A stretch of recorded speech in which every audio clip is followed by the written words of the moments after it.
Hey guys, welcome back to Contest Prep University. I'm Joe Klemczewski here with Adam Atkinson, and we're going to sit back and chill out for a feature.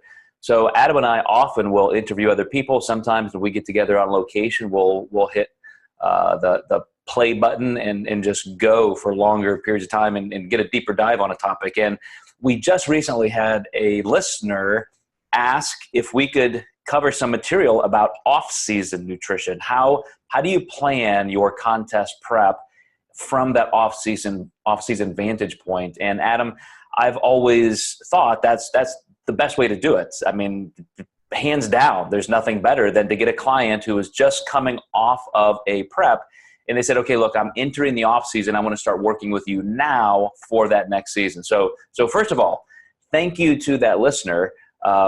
I think she was actually surprised that I responded back, and we absolutely love your feedback. And a lot of the material that we cover is because you've asked those questions, so please keep those coming. So I'm pretty excited, Adam. How about you? Ready to dig into the off season? Yeah, I like this. This will be our first kind of longer one together, so this will be great. Okay.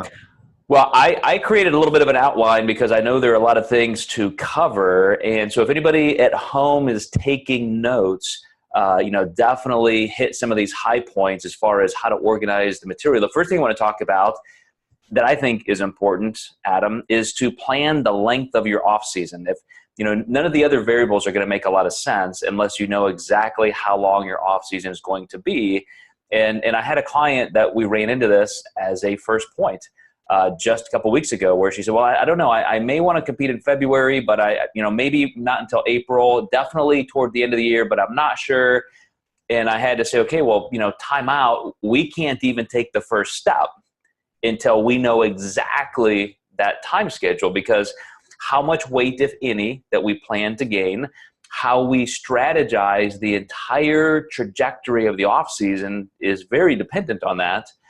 And so I think there's a lot of things we can cover here. First of all, Adam, let's start with, if you don't mind, maybe just the need for an off season. What constitutes one? I know if a competitor has been going show to show to show for 2 years or an entire year from spring to late fall shows, that's very different than somebody who's dieted for maybe 6 months for one contest and then they're ready for the off season. So physiologically, there are a lot of things to consider, don't you think? Oh, absolutely. So, and just in the grand scheme of things, this is a sport called bodybuilding. And I will say, if we categorize that in just, every division that falls under that, it's really pretty hard to be too big for your division. Now, occasionally I'll have a few bikini girls run into this problem, but in the grand scheme of things, it's bodybuilding. So now's the time to build, and now is the time to grow. So do you think a person, let's say, in any division, could have a successful off season if they've competed, let's say this fall, they're just finishing up, and then they want to compete again next fall. So ostensibly you're speaking of maybe a 6 or 7 month off season, then you're right back to dieting. Can you accomplish much in that period of time? I think some people can. Now, I will say that it seems like my newer athletes do better. Maybe they just did their first show with me and they never really got a growth phase with me. And I feel like those clients typically do better. I actually had a girl who was kind of getting bullied by an influencer because she was starting her next season about 6 months after, starting to diet. And the girl ended up making really great progress. So we just posted those transformation photos and we're like, here you go. But had that girl competed a couple years, now that we're going into our second off season, we're taking a year to a year and a half completely off before she even starts her next contest phase. Yeah, and I think as a counterpoint to your statement that this is bodybuilding, so focus on the off season, for a lot of people just getting involved, there's that cementing period where you're excited to get on stage, and maybe that first or second time didn't quite go like you wanted. You're like, man, I want to do better. And it's the excitement that draws you back. And a lot of the experience you gain from competing a few times does cement you into the sport more. You get excited and you want to make that progress. So I would say that for anybody, whether you're in your first couple of years of training or you've been training for 20 or 30 years, you will always physiologically make more progress the fewer times you are dieting to that level of body fat. The whole catabolic physiological experience of dieting, seeing that hormonal panel being reduced and then having to recover, that is time away from anabolism and growth and progress. There's just no doubt about it. But that doesn't mean that's all there is, because this is a sport that I think people really do enjoy for, years and years, if not decades. And so, especially if you have a window of opportunity for contest that you want to accomplish something. I did have a client who just finished a 2-year contest prep. Not something I would recommend for anybody, really. But, there were these little micro pockets of recovery where, yes, we, started some spring shows, went to summer, went to fall, then we were right back into spring shows. So there were a couple months that we weren't necessarily dieting, and with proper management of your food intake, I mean, there were periods of time where she was eating 2,500 to 3,000 calories a day without regaining body fat. But even that, just because your body comp is down, you're at or under your metabolic set point, it's not like an off season. So there's absolutely some danger, some things you need to watch. And again, that is time that she absolutely did not grow, did not make any forward progress in her physique, but it was a time to really refine her peaking process. And while she was in that condition, to hit the shows she wanted, to experiment with different divisions. So there were all of those contest goals she was attaining, but it was definitely at the expense of a quality off season. So I just want to make sure we paint both sides of that, because it is truly your decision, but you really cannot get the best of both worlds. Absolutely. I had a client this year. She was like third basically every national show, and North Americans came around, and I said, this kind of has to be it for us, because if we don't win here, if we do Miami and don't win there, guess what? Chicago's right around the corner. In retrospect, we're just not going to be any better. And if we're getting third again, which is great, and I'm excited for you to get that pro card, we need to make sure we do what it takes to absolutely win. And I said it would just be a risk to take your season any further. You're going to risk going into next season the same, maybe 5% better at best. And if we're getting third, that 5% just might not be enough to secure that win. Luckily, she won her pro card, so we didn't have to deal with it. Yeah, and so let's talk a little bit about the problems if you do repetitively diet or you extend your dieting too long. If you end up working with as many clients as I have over 25 years, you definitely see the good and the bad. And even with the most well-intended plans and managing something as perfectly as you can, the body can only go so far. And so what I typically see with somebody that is at that point where they should just call it, just say, okay, I'm done, I'm going to the off season, is you reach a point where you physically start seeing a reduction in size. And it's always worth mentioning that losing muscle, you don't lose muscle fibers, you don't lose muscle cells, but the amino acid content, the thickness of the actin and myosin filaments, the amount of glycogen that you're storing, mitochondrial density, just all of those things that make a muscle look bigger and fuller on stage and even in volume and weight.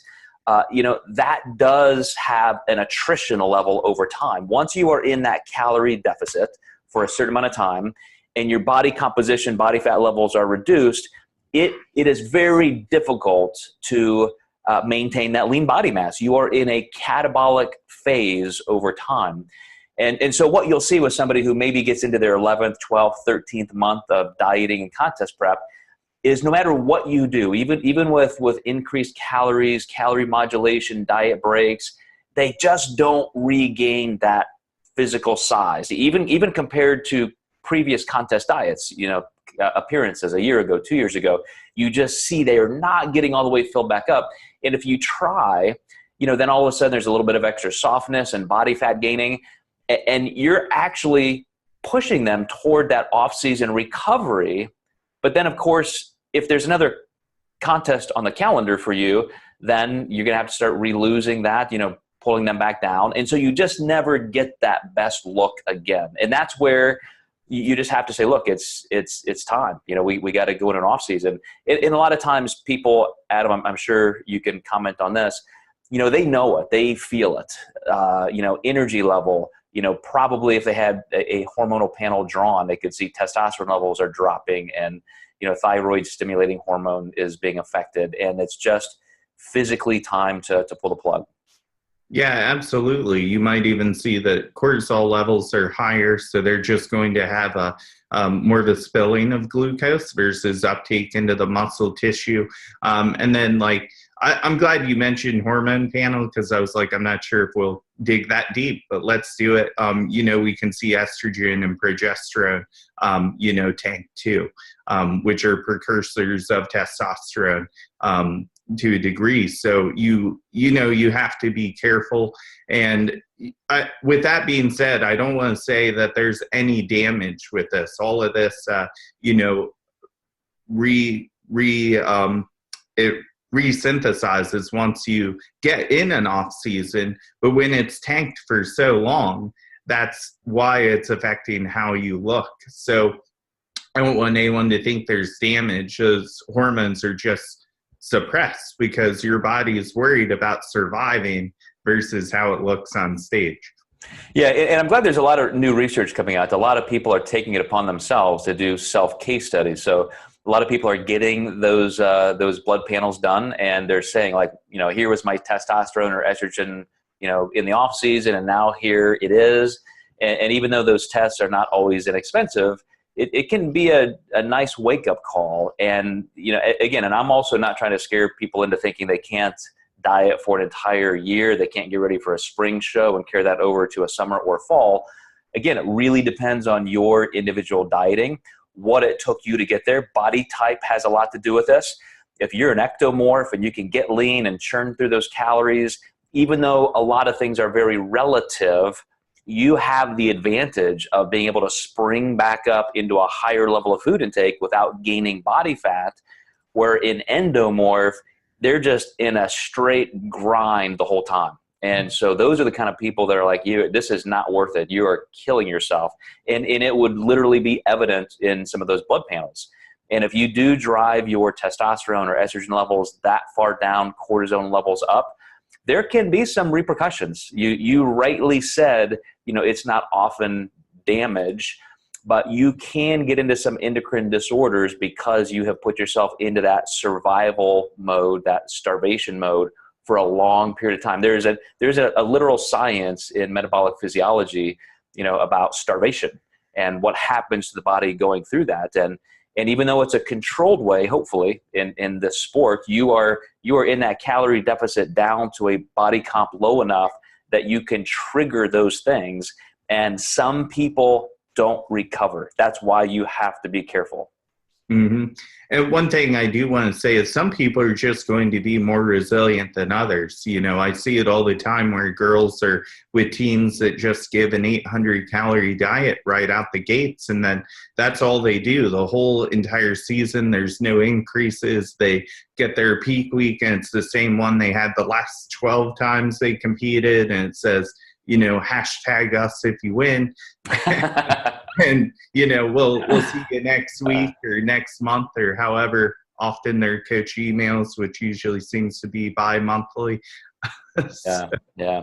So let's spend a minute talking about the good side of this. We just gave you all of the warnings to watch for and why you might not want to extend a contest season. But what about having an extended off season, which I think can be dramatically helpful for somebody planning a long-term career? So, I mentioned this before, Adam, but I love the attitude of a lot of the coaches I see now. A lot of the best coaches out there personally are spending 3, 4, 5 years without competing. And, in the era I competed, I think I don't know. I mean, maybe we just weren't paying attention to the science, or maybe we just all thought it was so much fun that we couldn't stay away from the stage. But most people competed every single year. I was a little bit of a maverick in that I would only, as a pro, compete every 2 years because I really valued that off-season time. I loved the progress. And so I would only compete every 2 years, which was our contractual minimum. And now all of a sudden I see a lot of people saying, well, screw that. Even if I have to requalify as a pro, I'm going to take a long off season and really build. And I've seen some amazing changes in people. And I have to think that that has helped them love the sport even more and have a better eye for longevity. Yeah, going back to your statement about excitement, a lot of people finish the season and they're excited to get back on stage. I like to tell my clients to sit back for a minute, kind of take the emotion out of it. And if you really think about it, if you're thinking of only doing a year, well, how much more exciting would it be to see what kind of progress you can make in 2 years? And I know getting over that first year hump can be difficult for some people. I think if you truly love the sport, though, you can train hard no matter what, in any condition, in any length of off season. Some people need that carrot to chase a little bit sooner. I kind of know who my clients are that are like that, and I'll try to lean towards the longer, and then usually we end up meeting in the middle somewhere. So I think, you do have to think of that personal psychology between each individual. I know Doug Miller, he said, I took a 5-year off season. And he's one of the biggest bodybuilders in the history of natural bodybuilding. Mm-hmm. And I just thought, God, how far behind would I feel if I were competing as a pro or something like that, knowing he's taking a 5-year off season. It's just incredible. I want to say, I think I'm right about this. Brian Whitaker, who won 6 or 7 WMBF lightweight world championships in a row. And he was that guy every year, just grinding it out. 6-month off season, 6 months pre-contest. He was there like clockwork. And it wasn't until he took a 2-year off season. He took a year off, and then he came back and he finally won the overall, plus won the overall at the Yorton Cup. And I see this a lot with clients. But what I'm excited about is that there's so much research being done now at this level that I think in the next couple of years you'll see some studies come out that really show the lean body mass difference, the potential strength difference, and even the hormonal recovery difference in people who are taking enough time. And I'm going to put enough in quotes because, again, there's a time when you just want to compete and you want to do more and more, and there's a time that you really need to, hit that bunker level, drop off the radar, and just train. Just make progress. Absolutely. So let's switch over now a little bit. That was talking all about the length of off season and just planning what it's going to look like. But I think the next question you have to ask yourself, Adam, is how much weight will you gain? If you've got a 6-month off season or an 18-month off season or a 5-year off season, what is your strategy? And again, having competed for 20 years as an amateur and a pro, I've messed around with different body weights and different gaining strategies. And there is a lot to uncover here. So I'd love to hear your perspective on this, first of all. Yes. So we have the social media perspective where someone with 1 million followers is saying, Blondie Girl 625 is saying you only gain 12 pounds in your off season, and this is just what everyone should do. So, but then we have the individual approach. And one way I like to go about this is it's kind of more the percentage weight versus the stage weight. So if you think about it, 30 pounds on someone 100 pounds is huge. That's a 30% difference. But if you put 30 pounds on somebody that's 200 pounds, it's a 15% difference. So that's not as extreme. So when you start seeing these posts about just pounds, it's just so general and so not specific. So, one thing my clients always hear me talk about is like kind of finding their sweet spot in the off season. And, what I like to do is try to find a spot where they're still relatively lean. They have plenty of energy on a daily basis to train. 3, that they're not hungry all the time. And I'd say the 4th is that they feel pretty comfortable with their physique year round. Now, there's times I'll push people because they're just unrealistic about where they should be in the off season. I'll push them a little bit higher than they want to go, and that's a gentle battle, but one that I approach, slowly. And you've had it where people, gain what they think is too much, and they truly do feel miserable about themselves. And I think just that psychology can be a little damaging. So I might dial back on somebody if I truly feel it's, they're just pinching their stomach in between the sets because they just feel like they've gained too much weight. And, I'll try to encourage them and talk them up. But those are kind of like my 4 or 5 main criteria when I work with someone in the off season. Mm-hmm. And I would definitely encourage people to understand that you can be as scientific about this as you want, but it still does come down to what you said, Adam, which is your comfort level and your ultimate goal. So on the scientific side, if you look at metabolic set point theory, for male and female, but then more specifically to your body type, there is a level of body fat, a body composition level that your body is just far enough away from that starvation mode that you start to relax. And this goes down to the actual volume of body fat inside of body fat cells. So the fatty acids, triglycerides inside of adipose cells, that matters. That volume is what triggers, things like leptin to tell your body to be hungry or not. You look at hormones like ghrelin, which are more, looking or responding to the volume of the food you're consuming. Some hormones are responding more and are triggered by your actual body composition. So like you said, Adam, you could actually have a pretty high food intake. Think of the person who's gone through a metabolic building phase, or they've gone through a progressive linear load. And so food intake is pretty high, but their body fat is still really, really low. They could still feel massive amounts of hunger, in their hormonal base, their testosterone, estrogen levels could still be down even though their food intake is high. So there are 2 pillars to the health of your off season. One is your food intake level. The other is your actual body composition.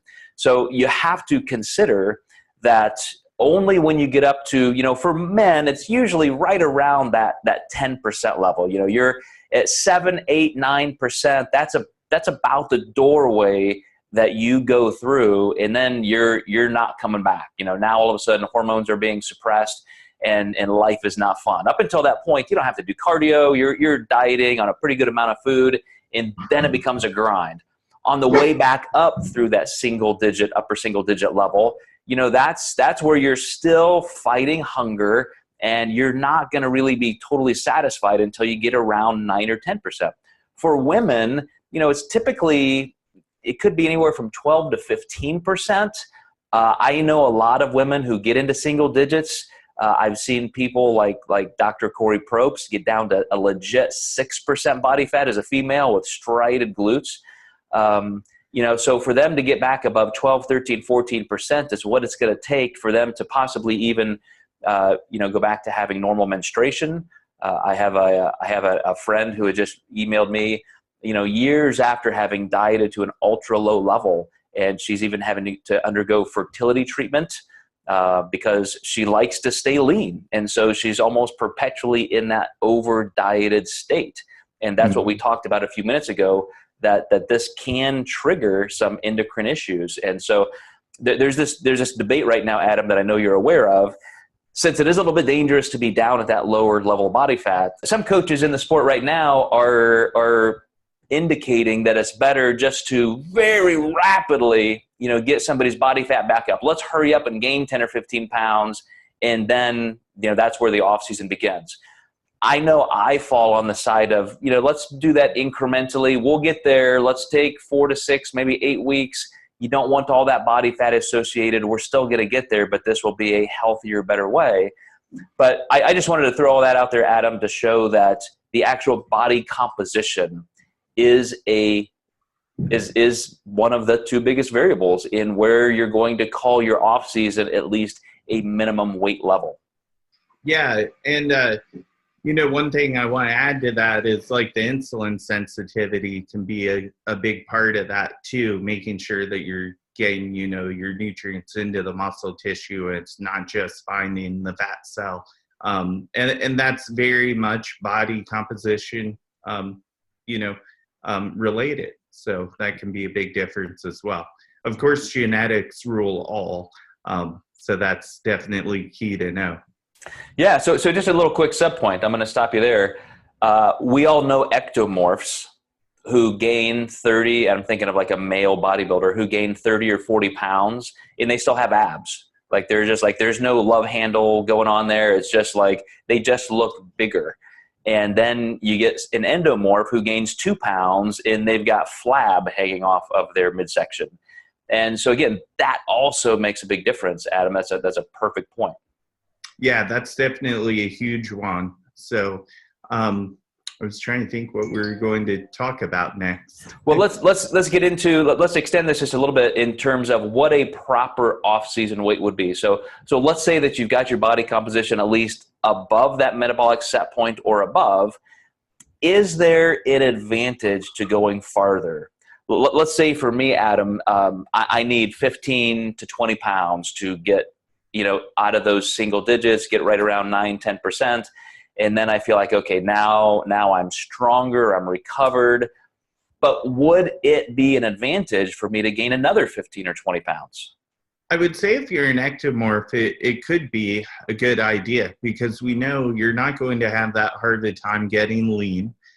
So that's definitely key. So this could be somebody that I let get their weight up quite a bit. I had a guy who was 40 pounds over his stage weight in the off season, but he also lose weight really fast. So it worked really well for him. Now, if you have that endomorph, I'm just not going to take him that far down. Chances are that endomorph even needed to be tighter for their last show too, especially if it was like their first one. So your off-season work more so relies on you putting them in a better position to get more condition the next season. So why would you put 40 pounds back on? Because then it's just going to take an even longer amount of time to get them back down to that stage weight. And tying it back to body type is perfect because you're right. As an endomorph myself, if I gain that much, and I have, that's just a longer period of time that you have to diet. You're grinding for several more months. You're probably doing more cardio more consistently. And all of that time, all of that catabolic time ends up eroding anything that you really gain. There is definitely a law of diminishing returns for this. And I think a lot of people see that even in strength, Adam.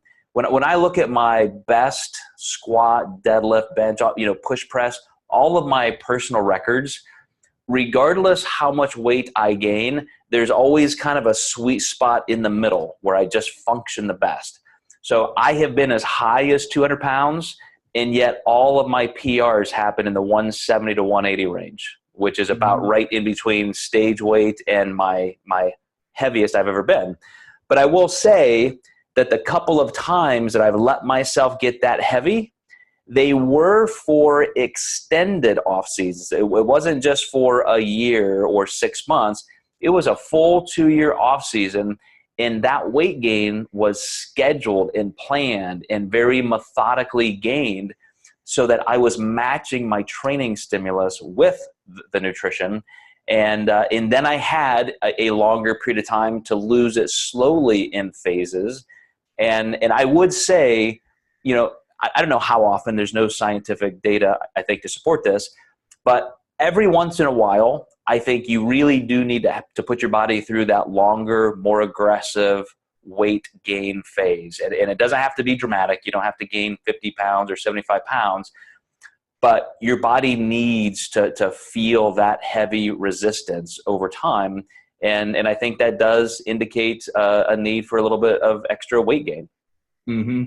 One thing I noticed in my off season, much like you, around 205 was my max, where I really actually got stronger. And I noticed my squat kept going up. My bench stayed the same. My deadlift got a little bit better. But I actually let myself get up to 225 once. And, I really wanted a 315 bench so bad. It just would not happen for my body type. I just wanted those 3 big plates on each side. But I thought, well, why is my squat getting better? It was because my midsection was getting bigger. So there was extra almost spring in the bottom of my squat because my midsection would push on my upper thighs. So basically, because of body fat, it made my leverages stronger for my squat to go up. And it took me until getting to 225. And I sat down once and I was like, man, like I feel really uncomfortable right now. And I thought, I'm only gaining strength on my squat, or what I thought was perceived strength, because of just the changes in leverages from where my weight was being held. Absolutely. And I think that's where a lot of people do, feel some of that initial strength. So what you're describing is literal elastic energy, muscle, your entire body, even just the tissue around your joints, having, skin tighter because of weight gain, that kind of thing. Every little bit helps when you're looking at strength leverages. And like I said, that can mean, so even though your squat may have been going up because of that elastic energy, it was still the process of holding that weight on your back. You were still forcing your body to experience that. And I would say even upper body strength and size was probably improved because you were able to do that. And that's what I mean. You can't do this every off season. You don't want to, start gaining 50 pounds and back and forth. But for those planned times, there could be some positive effect. But this is a perfect place to transition, Adam, into how to then plan your next prep, because just like we have to understand the ultimate goals to know how long of an off season, we also now have to know how long of a next pre-contest you want. And, back 20 years ago when everybody was selling the 16-week cycle, if you had been a coach back then, Adam, you would see that that's just normal. Everybody dieted for 16 weeks. At the 16-week mark, that's just when it all happens. And I started telling clients, we really need 5 months. We really could use 6 months, because not only do we want to die a little slower, we want to be ready early so that we can start regaining some food intake. We can start pushing your calories back up a little bit. And that started making a huge difference in the quality of athlete and what they could bring to the stage. So if you look at my impact on the sport, that has to be one of the major points, is that now people, I think, look at contest dieting more as a 6-month period of time instead of just 3 or 4.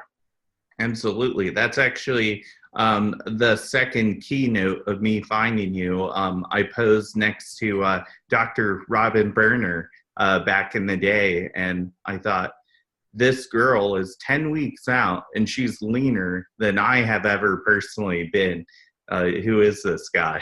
and what are they doing? And that's what kind of led me to some of your research. And I took in, and then I eventually contacted you, and I was like, I need to link up with you because our minds were aligning on certain things. Yeah, and you made a really good point in an episode a couple weeks ago, which is that if you're going to reverse engineer a prep, a pre-contest phase, you have to realize that if you know an approximate stage weight, maybe out of every 4 pounds you lose, only 3 is going to be true body fat. So you're still going to have to consider that you're losing glycogen, hydration, amino acid content in those myofilaments. And so you really have to understand that it's not all just linear pure body fat. And so if I'm going to reverse engineer, if somebody has, again, they've competed before and we know about where they're going to land weight-wise, we have to say, okay, you're going to lose this amount of weight in this amount of time. So if we do the math, here's how much we need to lose. But let's also throw a factor in there of wanting to be about a month early. And then we might want to take a couple small diet breaks, or inadvertently, there's probably going to be a couple weeks in there where we just don't lose much at all. So that's a lot of buffer you have to bake into the recipe to be ready. And that's why trying to slam it all into 12 or 16 weeks sometimes just doesn't happen. Yeah, one thing we should add to that as well is when you're getting leaner, a half pound a week when you're at the end of your prep, that can be, 10% of your existing fat cells left. So a small half to even quarter pound loss can really reflect on the body in a big way, especially when you're really lean. You look at like women's physique competitors who are just getting absolutely peeled on stage. Those micro losses are huge, especially if they're in accumulation week by week. Yep. And one of the things that I would go back to saying is how you exit the off season into that prep is important. And I want to flip back here for just a moment, Adam, as kind of our fourth point, which is now that you have planned that off season and you've gone through it and now you've reverse engineered that pre-contest phase, how do you actually make that transition? On both ends. So let's start with, coming from that off season into the pre-contest. I think a lot of people attack it, and I've made this mistake a couple times and learned the hard way, a little bit too, I don't want to say nice, but a little bit too conservative, where you think, okay, you're probably going to lose a little bit anyway, so let's just bring calories down a little bit. Maybe we'll add a little cardio. And then all of a sudden, the starting point into the pre-contest phase is just a little bit slow, and you can lose some weeks there. A lot of people don't understand how much of a calorie difference there is between maintaining your off-season weight and then what it's going to take to have that sustainable body fat loss. Yeah, a lot of that is, I think coaches just get used to moving intake when someone's already in a deficit. How many times do we get to work with clients from off season to in season? We only get to make that move, once a year with a client, if not once every 2 years. So I think first the problem is people have kind of like a lack of experience there. And people are so concerned with like how high everything must be. So going into what me and you call the transition phase of prep, I will still try to keep someone's carbs as high as I think I can. But usually in the off season, my clients are eating more fats. So I can usually bring those down a little bit because I know they're going to be getting triglycerides during the dieting process, just from losing body fat. And that will allow me to actually try to keep their carbs a little bit higher. Usually there's a pretty big caloric shift though, just to get them losing weight. So maybe I move their protein down a little bit if I've, gone over the, 1 gram of protein per pound of lean body mass. I actually might bring that up in the off season just so they have some more flexibility.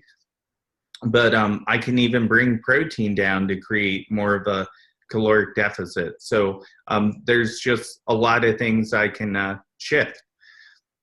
And that's exactly what I want to finish with is, how we make those decisions. So I'll give you an example. As we're talking about transitioning from pre-contest to off-season or off-season to pre-contest, there should be some mindset. There should be some strategy to why you're making those moves. So I have 2 clients I'm thinking of right now on both ends of that.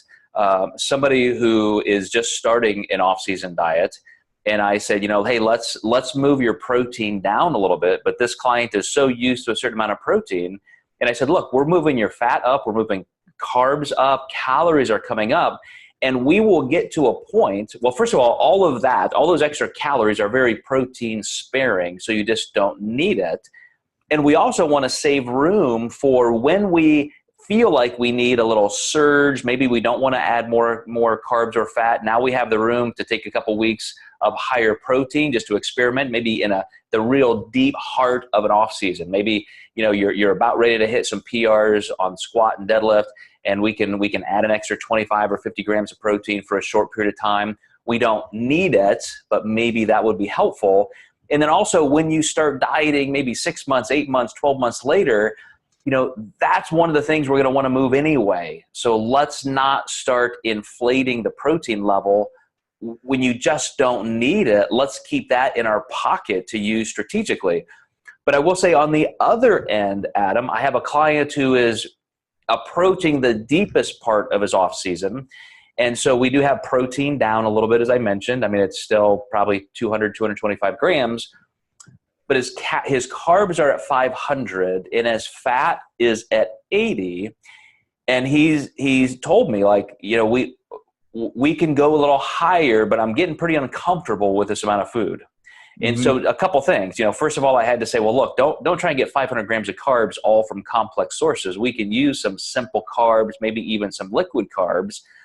But I said also, look, I know 80 grams of fat seems like a lot, but that's only 22% of your calories right now, and we're in the off season. So let's get those up to 100 grams, and we've even got room to go. So we don't have to always think carb, carb, carb. But again, what you're alluding to with just knowing exactly where your protein levels are, know where all those macros are, know in advance how you're going to want to strategize changes from seasons, pre-contest to off-season and back. And I sure would hope you have a physiological reason for making those decisions. Absolutely. We have to think, like, hormones like testosterone are cholesterol based. So what better than just even beyond flexibility to have some higher fats in the off season? So this is one of the main reasons, we do that. Okay, well, I'm about tapped out, Adam. I don't know if I have any more to contribute to the conversation with off season. How about you? Yeah, I think we did good on this one. It was a good, nice straight shot through. Okay.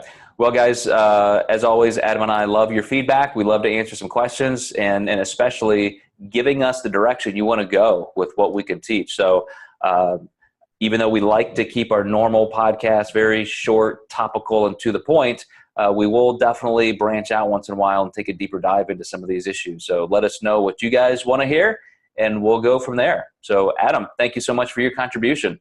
Thank you. All right, guys, we will see you next time in Contest Prep University.